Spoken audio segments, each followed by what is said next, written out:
Hello students and welcome to the class. I am your history teacher Manoj Arora. Today we will be revising the next two chapters which are going to come in a semester exams. That is chapter number 3, Kinship, Caste and Class, and chapter number 4, Thinkers, Beliefs and Buildings. But before I start the chapter, I hope you all will be fine at your homes, taking care of your family as well as yourself.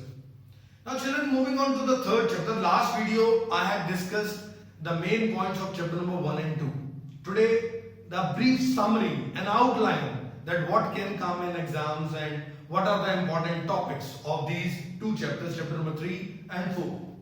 Kinship, Caste and Class. V.H. Suptankar had taken up a massive project of 47 years. A 13,000 page long report was made which had covered each and every aspect of Mahabharata. This entire chapter, Kinship, Caste and Class, will tell us to understand the society of that era through Mahabharata. If I talk about the rules of marriage, endogamy and exogamy, whether the marriage was allowed within the caste, who were the people, those who were following it, outside the caste, the types of polygamies, polygyny and polyandry, who were allowed to have the multiple marriages and what conditions. Varna and occupation. There were 4 Varnas: Brahmanas, Kshatriyas, Vaishyas and Shudras. Where Varnas were restricted to 4, the Jatis did not have any end. And it was Varna who would decide the occupation of a person. Brahmanas would of course do the religious works. They would pray for others, holding yajna and other things, and receive the gifts against the religious services they are providing. Kshatriyas would either rule or they would be the nobles and they would be mainly the fighters. The Vaishyas would be the merchants. They would be busy in their work of business and trade. The Shudras, they were supposed to serve the other 3 Varnas. Beyond these 4 were the untouchables, those who had to live outside the city. Although they were the part of the network of the society, but they were told they had very strict rules. They had to live outside the city. They had to wear the clothes of the dead. They had to use the discarded utensils, and very harsh rules that they were not allowed to move in the city freely. At night they could not move out. They have to move a clapper, Fazian and many other people, those foreign travelers who came, those who had written about the things these untouchables had to face. The historians have turned Mahabharata into 2 parts, the didactic and the narrative part. In the narrative part there are stories, and the didactic part there are the lessons, moral lessons which are to be taught. But these both were not watertight compartments. In order to give the moral lessons, sometimes the help of the stories were taken, and whenever we were reading the stories, at the end it would provide a certain moral lesson. So dividing into didactic and the narrative part did not make it a watertight compartment. Findings of B.B. Lal. B.B. Lal had found a city which is considered as the old city of Hastinapur near Meerut. Many people are there, those who consider according to its place near the Ganga river Doab. Many people consider it is the same city. B.B. Lal had done the extensive research on this and had found 5 different kinds of works there, and out of 3 are main considered the way the houses were made, and B.B. Lal had done the extensive research. There are many challenging episodes in Mahabharata, like the episode of Draupadi. Whether Draupadi was married to too many people or not is a challenging factor. There are many aspects even. 2 mythological stories that Draupadi in her previous birth had prayed 5 times to get a good husband, and second story was that whatever qualities she needed in her husband, that could not be possible in one, so she got 5.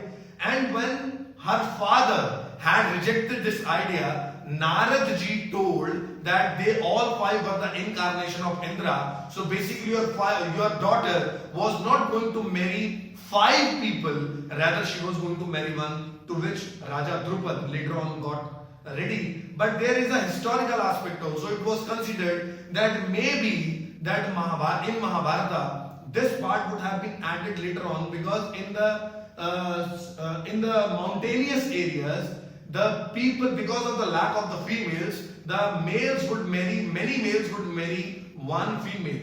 But adding such a concept to the main central character of Mahabharata, it appears a little bit difficult. And because of all these factors, we have seen Mahabharata turning up to be a dynamic text. A text which was originally only of 10,000 verses and had turned up to more than 1 lakh verses, which was considered as a small feud problem between the two warring cousins, had turned up to be the epic of great time. It is a matter of debate. Coming up to the next chapter, Thinker, Beliefs and Buildings. In order to save the stupas, the buildings tell a great things about the people, those who have made it, and about the era. If I talk about the stupas, especially the stupa of Sanchi, if it is saved, it was the role of the Begums. Shah Jahan Begum and Sultan Jahan Begum of Bhopal both had tried to save this from the foreigners. Not only this, Mackenzie was provided money in order to do the research on this.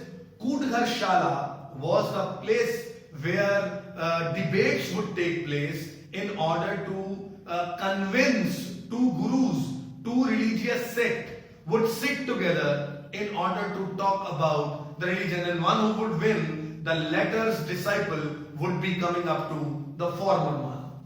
Buddha and Mahavira, they both had started Buddhism and Jainism. Buddha belonging to Sakya clan, he was the prince, but later he got enlightenment inside and he decided to go to have the real truth, and under the Bodhi tree, he got this enlightenment, and that's how the Buddhism started. Whereas Mahavira was the 24th and the last Tirthankar, preceded by 23 Tirthankars before him. This was the 24th and last Tirthankar, and Mahavira started Jainism, giving the idea of ahimsa, which was later on followed by Mahatma Gandhi also. And Buddha talked about these both, rather I talk about Buddha and Mahavira. They both were against the authority of the Vedas. They both were against Brahmanism. They both were against casteism. They both welcomed all. But whereas Mahavira, or rather Jainism, was very much precise about the existence of God,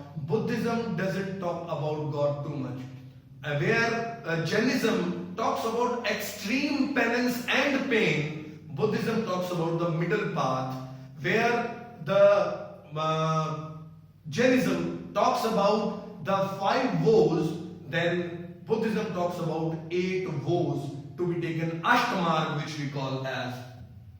Stupas were the Andakar buildings, the semicircular mounds which were made, and they had the circular railing, 4 gateways signifying the 4 different directions, and later on there was a Harmika, above that there was Yashti, then Chhatri, which would be considered as the abode of God. All these stupas are considered important because they have got the relics of Buddha, or the important things which were used by Buddha. They are considered as a place where meditation could be done. The chaityas, the monasteries, were the great example of democracy at that time, where all the things were consulted and equally to be reached upon.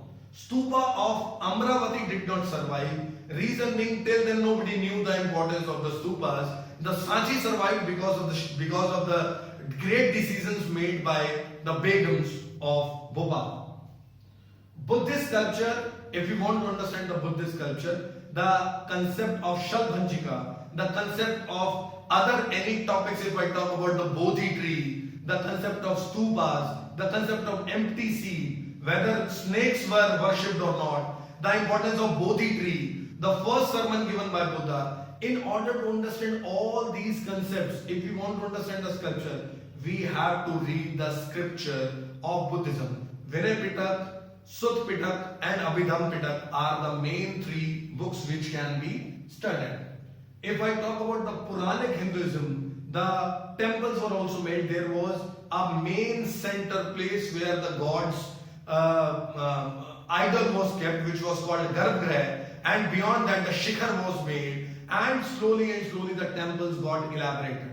Buddhism later on got divided into Mahayanas and Hinayanas depending upon the concept how Buddha was interpreted by the followers. I hope you must have understood this chapter.